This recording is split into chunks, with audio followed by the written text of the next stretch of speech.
का ये वीडियो उन लोगों के लिए बहुत ही खास है जो अपने इन्वेस्टमेंट की नई जर्नी चालू करना चाहते हैं और वो भी इतने महंगे दुनिया में।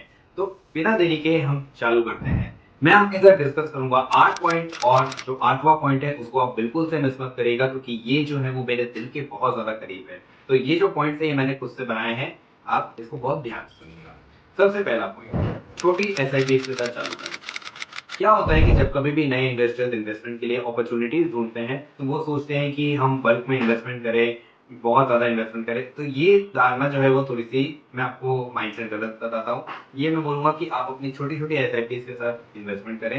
एसआईपी से क्या होगा कि एक टाइम के बाद आपके पास जो है क्वांटिटी भी ज्यादा हो जाएगी और इससे आपकी एक रेगुलरिटी की आदत बन जाएगी। हर महीने जब आप थोड़ा थोड़ा इन्वेस्टमेंट जब आप करोगे तो आपको लगने लगेगा कि आप कहीं ना कहीं अपनी सेविंग्स कर रहे हो। और ये जो सेविंग्स है ना सिर्फ सेविंग्स होगी बल्कि कंपाउंडिंग की तरह आपको काम देगा और आने वाले फ्यूचर में आपके लिए बहुत सही साबित होगा। तो छोटी छोटी एसआईपी के साथ आप अपने इन्वेस्टमेंट की शुरुआत कर देंगे। इन्वेस्टमेंट को भी अपने बजट का हिस्सा बनाएं। तो जैसा मैंने आपसे पहले पॉइंट में बोला कि आप छोटे छोटे एसआईपी को चालू करो ही करो, साथ में आप एक बजट लेके चलो। सपोज फॉर एग्जाम्पल मैं मान के चलता हूँ कि अगर आपकी सैलरी पर मंथ के हिसाब से फॉर एग्जाम्पल आपकी 10,000 रुपए है, तो आप है ना अभी से अपना प्लानिंग करने की चालू कर दीजिए कि आपको 1,000 रुपए जो है वो एसआईपी में डालना ही डालना है। बी इट कि आप वो म्यूचुअल फंड में डालो या बी इट आप वो कोई शेयर में डालो। अगर आप किसी अच्छे शेयर में डालते हो तो मिनिमम 2,000 रुपए से भी आप DIY एसआईपी चालू कर सकते हो, जिसको बोलते हैं डू इट योरसेल्फ एसआईपी। तो इन्वेस्टमेंट को अपने बजट का हिस्सा बनाइए, इससे आपको ही ज्यादा फायदा होगा, किसी और को नहीं होगा।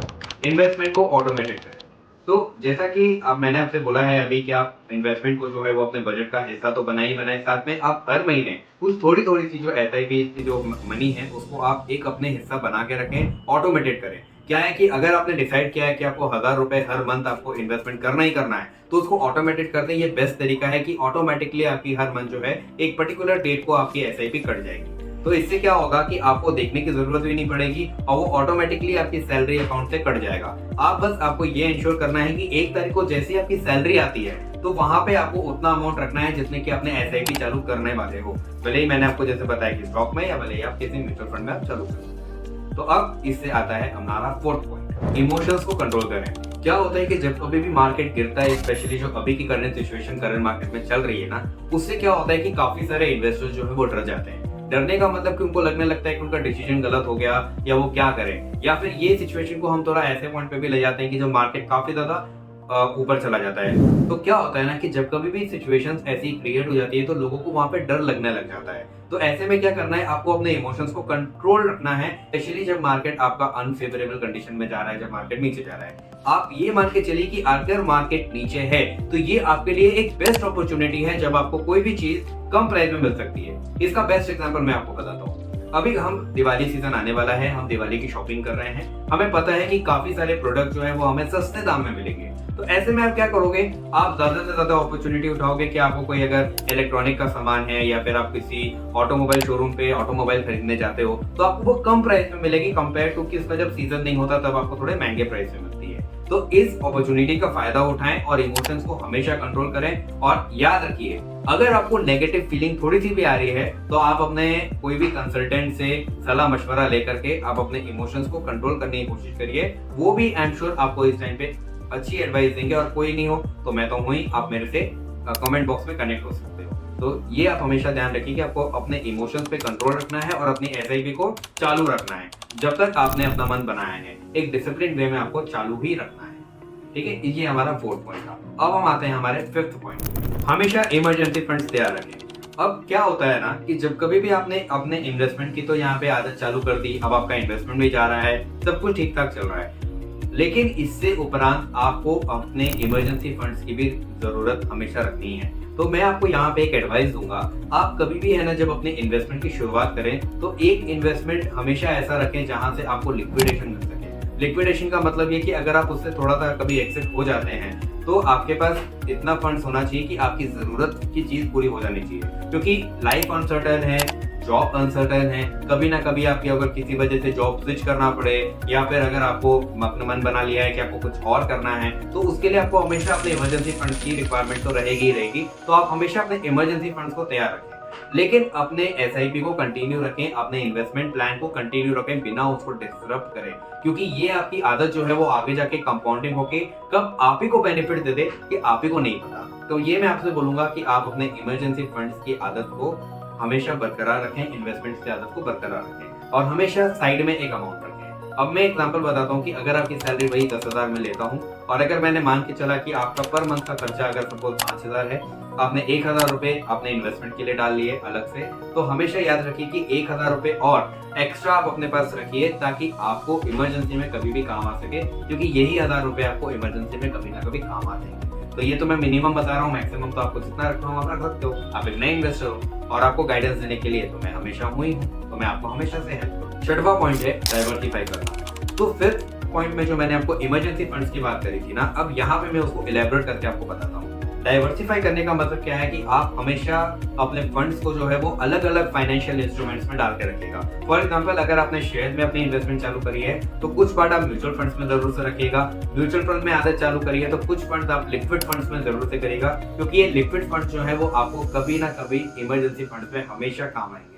स्पेशली हमारे यहाँ पे जो इंडेक्स फंड है वो काफी अच्छा रहता है, लिक्विडेशन फंड के नाम से भी जाना जाता है। तो ऐसे फंड्स में जो ओवरनाइट फंड्स हैं उसमें भी आप डाइवर्सिफाई करके फंड्स को जरूर से रखिएगा। तो एज अ न्यू इन्वेस्टर आपको अपने डाइवर्सिफाई की आदत को बरकरार रखना चाहिए। अगर आपको इस चीज में कहीं दिक्कत आती है तो आप मुझसे कनेक्ट हो सकते हो और अपने एडवाइजर से सलाह मशवरा लेकर के अपने फंड्स को हमेशा डाइवर्सिफाई करने की कोशिश करेगा। आई एम श्योर आपके फाइनेंशियल एडवाइजर्स भी आपको यही सलाह देंगे। सातवां पॉइंट है लर्निंग को कंटिन्यूएशन रखें। क्या होता है कि जब नए इन्वेस्टर्स आते हैं ना, तो जैसा मैंने अपने काफी सारे वीडियोस में आपको बताया है कि नए इन्वेस्टर्स को डिस्ट्रैक्ट करने वाले लोग काफी ज्यादा रहते हैं। स्पेशली जो इंस्टाग्राम वाली जो यूनिवर्सिटी है, व्हाट्सएप वाली जो यूनिवर्सिटी है, जो आपके सोशल मीडिया वाले इंस्टीट्यूट है ना, वो आपको काफी ज्यादा डिस्ट्रैक्ट करेंगे। लेकिन यहाँ पे आपको डाइवर्ट नहीं होना है, आपको अपने हमेशा स्टडीज को बरकरार रखना है। इस याद रखिए, आप जितना ज्यादा पढ़ोगे, जितना ज्यादा आप समझोगे, चीजें उतनी ही ज्यादा आपको क्लैरिटी देंगी और उतना ज्यादा आप इन्वेस्टमेंट करोगे। मैं भी आज तक पढ़ रहा हूँ और स्टॉक मार्केट में वही इन्वेस्ट कर सकता है जिसकी आदत है कंटिन्यूएशन रीडिंग करने की, कंटिन्यूएशन में पढ़ने की, कंटिन्यूएशन में गाइड करने की। तो आप हमेशा लर्न करते रहिए, कुछ नई चीजों के बारे में समझते रहिए। आज अपने म्यूचुअल फंड के बारे में पढ़ा तो कल किसी शेयर के बारे में पढ़िए, कल किसी शेयर के बारे में पढ़ा तो आज शेयर के डाउनफॉल के बारे में पढ़िए। और ऐसे अलग अलग चीजों की जो स्टडीज है ना, उनको आप पढ़ते रहिए और हमेशा मजेदार वे में उसको लेते रहिए। आपको ना सिर्फ दुनिया की नॉलेज होगी, बल्कि आपको ये भी पता चलेगा कि असल में दुनिया में चल क्या रहा है। आप एक इन्वेस्टर का माइंडसेट भी जानोगे और इसी चीज से आपको ये भी पता चलेगा कि अल्टीमेटली डाइवर्ट कहाँ कहाँ पे दुनिया हो रही है, दुनिया कहाँ पे सोच रही है, क्या सोच रही है। शेयर मार्केट की मैं आपको अभी तक की एक बहुत बेस्ट बात बताऊं जो मैंने समझा है, वो ये है कि शेयर मार्केट आपको ना सिर्फ अपडेट देता है, बट आप इससे ऑलराउंडर डेवलपमेंट अपना कर लेते हो। इसी शेयर मार्केट से आपको पॉलिटिकल न्यूज भी पता चलती है, जियोपॉलिटिकल न्यूज भी पता चलती है, डेवलपमेंट्स के बारे में भी पता चलता है, कुछ नेगेटिव हो रहा है तो उसके बारे में पता चलता है। तो जब इतनी सारी नॉलेज आपको एक चीज दे रही है तो फिर आप इसका लाभ क्यों नहीं उठाओगे। एज ए न्यू इन्वेस्टर आपको तो और पढ़ना चाहिए, और जितना आप पढ़ोगे, जितना आप क्लैरिटी लोगे, उतना ही आपको किसी की भी जरूरत नहीं रहने वाली। आप अपने खुद के मास्टर बन जाओगे एक दिन। तो हमेशा याद रखिए, लर्निंग अपनी कंटिन्यू रखिए, हमेशा अपने फंड्स को डाइवर्सिफाई करते रहिए। इमरजेंसी फंड्स का हमेशा ध्यान रखिए कि आपको इन्वेस्टमेंट करते करते अपने इमरजेंसी फंड्स को रखना ही रखना है।